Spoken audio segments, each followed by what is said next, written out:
ये कहानी एक ऐसी आदमी की है जो 4 सालों तक एक समुद्री आइलैंड में फंसे रहे। 4 सालों तक उसने कैसे सरवाइव किया और वो उस आइलैंड में कैसे पहुंचा। चलिए जानते हैं आज की कहानी में।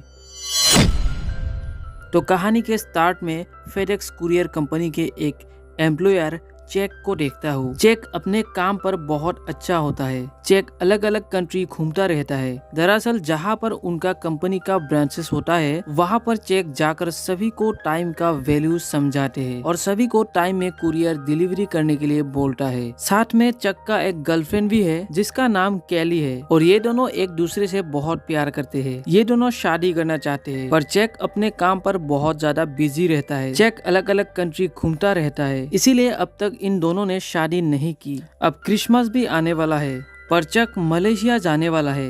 अपनी कंपनी की तरफ से उसे मलेशिया भेजने वाला है। चेक कैली से कहता है मैं न्यू ईयर तक किसी भी तरह वापस आ जाऊंगा। कैली चेक को क्रिसमस तक रुकने के लिए बोलते हैं पर चेक नहीं रुक सकते क्योंकि चेक को कंपनी की तरफ से मलेशिया जाना होता है। अब चेक मलेशिया जाने से पहले कैली को एक क्रिसमस गिफ्ट देते हैं और कैली भी चेक को एक घड़ी गिफ्ट देते हैं और इस घड़ी में कैली का एक फोटो भी लगा होता है। चेक अब मलेशिया जाने के लिए निकल जाते हैं और जब उनका प्लेन पैसिफिक ओशियन के ऊपर होता है तब उनका प्लेन एक बड़ी सी तूफान के चपेट में आ जाते हैं और उनका प्लेन पैसिफिक ओशियन में ही क्रैश हो जाते हैं। और इस एक्सीडेंट के बाद प्लेन का 4 मेंबरों में से चेक ही लकीली जिंदा बचते हैं। चेक अब एक एयरबोट में बैठ जाते हैं। उसके बाद समंदर का तूफान उसे बहाकर ले जाते हैं और चेक की जब सुबह आंखें खुलता है चेक एक आइलैंड पर होता है। चेक उस आइलैंड की चारों तरफ देखने लगता है पर चेक को यहाँ पर कोई भी इंसान नजर नहीं आते।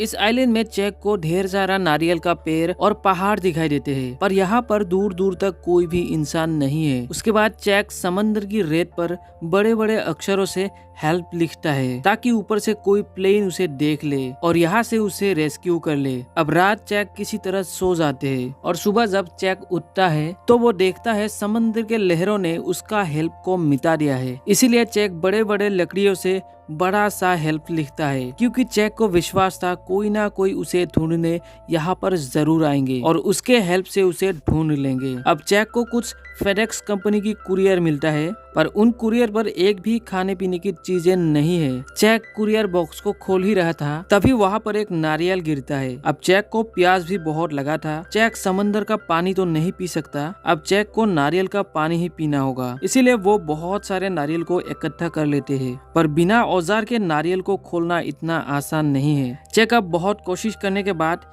एक नारियल का पानी निकाल लेते हैं और उसे पी जाते हैं। अब चेक का यहाँ 3 दिन गुजर जाते हैं। चेक अब तक मछली पकड़ने के लिए समंदर के किनारे जाते हैं पर उसके पैर में जूते नहीं है और समंदर के नुकीले पत्थर उसके पैरों को जख्मी कर देते हैं। पर चेक हार नहीं मानता और अपने पैंट को काट के दोनों पैरों में बांध लेते हैं। अब चेक को सामने एक ऊंची पहाड़ दिखाई देते हैं। चेक तय करता है कि अब वो उस पहाड़ पर चढ़कर चारों तरफ देखेंगे और जब चेक उस पहाड़ के ऊपर जाते हैं तब उसे नीचे कुछ दिखाई देते हैं और वो जल्दी से नीचे आते हैं और जब चेक उसके पास जाते हैं तो वो देखता है उसी के प्लेन का पायलट का डेड बॉडी है ये जो पानी में तैर रहा था। उसे देखकर चेक को बहुत बुरा लगता है। चेक उसके बॉडी को जमीन पे ले जाते हैं। चेक उसके जूते और एक टॉर्च अपने पास रखकर उस पायलट को दफना देते हैं। अब चेक को इस आइलैंड में बहुत दिन गुजर जाते हैं। चेक अब यहाँ के हर चीजों को जान चुका है। चेक को अब हर जगह से पानी निकालना आता है। अब चेक मछली मारना भी सीख रहा है। चेक अब आदिवासी की तरह मछली का शिकार करना सीख रहा है पर अब तक उसे कामयाबी नहीं मिली। चेक के पास अब खाने के लिए केकड़ा, पीने के लिए पत्तों के पानी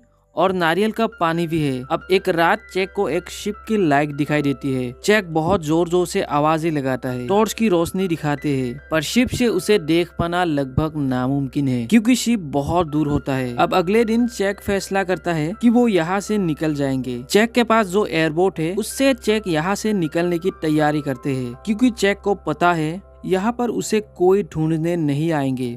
अब जैक एयरबोट से आगे जाने की कोशिश करता है पर लहरें जैक को वापस आइलैंड पर भेज देते हैं और इसी लहरों के कारण जैक को पैर पर चोट भी आ जाते हैं और इसीलिए जैक वापस उस आइलैंड में आ जाते हैं। अब इस आइलैंड में बारिश भी हो जाती है और जैक एक गुफा के अंदर चले जाते हैं और जैक रात भर टॉर्च जलाकर सोते हैं और जब सुबह जैक देखता है तो उसका टॉर्च का बैटरी खत्म हो चुका है। अब सुबह जैक फेडेक्स कंपनी के कुरियर बॉक्स को खोल के देख रहा था। उन बॉक्स के अंदर चीजें तो मिलता है पर जैक की काम की चीजें नहीं मिलते, पर उसे एक जूते मिलते हैं जो बर्फ में स्केटिंग करने की जूते हैं और उस जूते के नीचे ब्लेड लगा होता है। अब उन ब्लेड से जैक नारियल भी छील सकता है और उसे एक लकड़ी को भी शार्प कर सकते हैं। दरअसल जैक एक शिकार करने का हथियार बनाते हैं और इस बार वो उस हथियार से केकड़ा और मछली का शिकार करने में कामयाब हो जाते हैं, पर वो शिकार करके कच्चा भी तो नहीं खा सकते थे क्योंकि जैक ने अब तक आग भी नहीं जलाई थी। इसीलिए जैक आग लगाने की बहुत कोशिश करता है। ऐसा करते हुए जैक को चोट भी लग जाते हैं पर अब तक आग नहीं जली। जैक इससे बहुत ज्यादा फ्रस्ट्रेट हो जाते हैं और अब कुछ टाइम जैक ठंडे दिमाग से सोचता है और उसे एक आइडिया आते है। वो एक लकड़ी को आगे पीछे बहुत टाइम खींचता रहता है जिससे मुश्किल से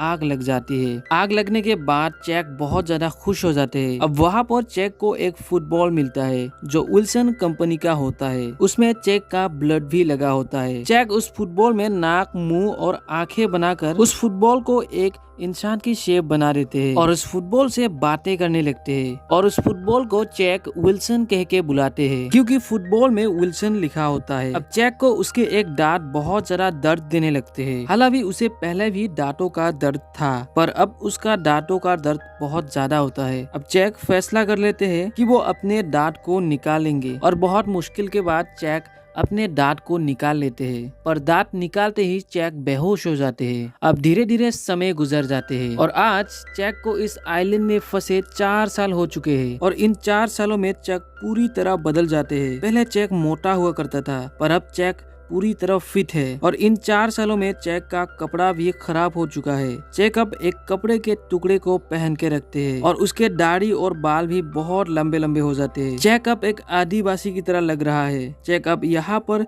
शिकार करना भी अच्छी तरह सीख चुका है। जैक अब दूर से ही निशाना लगा के किसी भी मछली का शिकार कर सकते हैं। दरअसल जैक ने 4 सालों तक लगातार प्रैक्टिस किया होता है। अब जैक इस आइलैंड के माहौल में पूरी तरह घुल मिल जाते हैं और विल्सन यानी फुटबॉल और जैक की दोस्ती और भी गहरी हो जाती है। जैक अब विल्सन को सारी बातें बताते हैं और जब जैक एक दिन मछली पकड़ रहा था तब उसे एक स्टील की शीट मिलता है। इस शीट को देखकर जैक के दिमाग में एक आइडिया आते है। वो सोचता है इस शीट को जैक एक लकड़ी वाले बोट में लगाएंगे। दरअसल जैक जब भी यहाँ से निकलने की कोशिश करता है तब जैक को समंदर की लहरें दोबारा इस आइलैंड तक ले आते हैं। अब जैक कुछ नारियल की पेड़ों को काट कर और लकड़ियों को इकट्ठा करके बहुत ही मुश्किल से एक बोट बनाते हैं। अब जैक अभी यहाँ से नहीं जाते क्योंकि जैक हवा का दिशा देख के ही यहाँ से निकलेंगे, नहीं तो उसे फिर से लहरें यहाँ पर ले आएंगे। और जैक उस सीट को इस तरह से लगाते हैं ताकि उस स्टील की शीट में हवा लगे और बोट को समंदर की तरफ ले जाए। जैक अपने साथ विल्सन को भी बोट के एक जगह पर रख देते हैं और समंदर में उतर जाते हैं। कुछ दूर जाने के बाद ही जैक को बड़े बड़े लहरों का सामना करना पड़ता है और जैक उन लहरों को बड़ी मुश्किल से ही पार कर लेते हैं। उन लहरों को पार करने के बाद जैक को बहुत अच्छा लगता है पर अभी भी जैक के सामने इतने बड़े पैसिफिक ओशियन है। उसे कहाँ जाना है, कब जमीन मिलेगी, उसे कुछ नहीं पता। बस वो उस आइलैंड को छोड़ना चाहते थे, उसे वहाँ रहना नहीं था, इसीलिए वहाँ से निकल जाते हैं। 4 सालों से जैक उस आइलैंड पर था पर जैक एक नए उम्मीद के साथ समंदर में आ चुका है। जैक बस अब घर जाना चाहते हैं पर ये सब इतना आसान नहीं है। जैक समंदर में बारिश, तूफान सबका सामना करते हैं। जैक बारिश की पानी को नारियल में इकट्ठा कर लेते हैं क्योंकि समंदर में उसे पानी की बहुत जरूरत है। फिर एक दिन जैक का दोस्त विल्सन पानी में बह जाते हैं पर जब तक जैक को पता लगता विल्सन बहुत दूर जा चुका है। जैक विल्सन को वापस लाने की कोशिश करता है पर जैक उसे लाने में नाकामयाब होते हैं। जैक बोट पर आकर बहुत रोता है क्योंकि 4 सालों से विल्सन ही था जिसके साथ जैक रोज बातें किया करता था। विल्सन जैक का बहुत अच्छा दोस्त भी था। अब जैक अकेला ही अपना सफर जारी रखते हैं और तभी जैक के पास एक बहुत बड़े कार्गो शिप आ जाते हैं और कार्गो शिप से चैक को देख लेते हैं और चैक अब घर आ चुका था। घर आने के बाद चैक के लाइफ में सब कुछ बदल चुका था, क्योंकि सभी लोग समझ रहे थे चैक मर चुका है और चैक का फ्यूनरल भी कर चुका है और चैक का गर्लफ्रेंड केली अब दूसरे आदमी के साथ शादी कर चुका है, क्योंकि उसे भी लगता था चैक मर चुका है और अब केली का एक बच्चा भी है। चैक केली से मिलने जाते हैं। केली चैक को देखकर बहुत खुश होता है। केली उसे गले से लगा लेता है, पर अब दोनों की रास्ते अलग अलग है, क्योंकि केली का एक परिवार है। पर फिर भी केली आज भी चैक से उतना ही प्यार करता है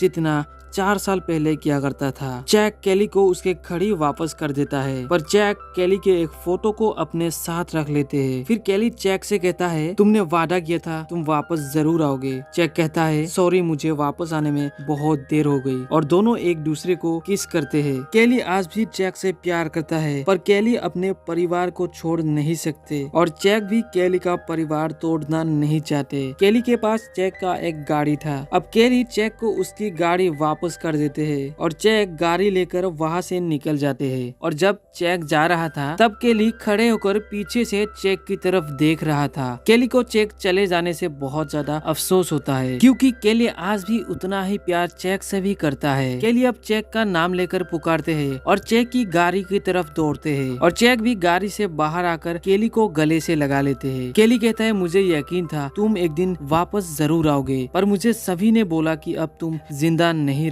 और केली उसे फिर से कहती है, आज भी मैं तुमसे उतना ही प्यार करता हूँ जितना मैं 4 साल पहले तुमसे किया करता था। चैक भी केली से बहुत प्यार करता है। अब चैक केली को गाड़ी के अंदर बिठा लेते हैं और कुछ टाइम सोचता है। उसके बाद चैक केली को उसके परिवार के पास जाने के लिए बोलता है और चैक वहाँ से निकल जाते हैं और चैक उसके बाद उसके एक दोस्त के पास चले जाते हैं। चैक उसे कहता है, शायद मैं उस आइलैंड में मर जाता और मैं फांसी लगाकर मरने की भी कोशिश की थी, पर केली के पास मुझे वापस जाना था, शायद आज इसीलिए मैं जिंदा हूँ। अब चैक बिल्कुल अकेला हो चुका था, लेकिन जिंदगी तो आगे बढ़ती रहती है। अब चैक के पास कुरियर का अब भी एक बॉक्स होता है जो उसने उस आइलैंड में बिना खोले ही यहाँ तक ले आया। दरअसल इस बॉक्स को चैक डिलीवर करना चाहते हैं, क्योंकि चैक काम का बहुत अच्छा आदमी होता है। और जब चैक बॉक्स डिलीवर करने जाते हैं तब उस घर में कोई भी नहीं होता। चैक उस बॉक्स को दरवाजे के नीचे रख देते हैं और उसमें एक नोट लिखकर छोड़ देते हैं, जिसमें लिखा होता है, this package save my life, thank you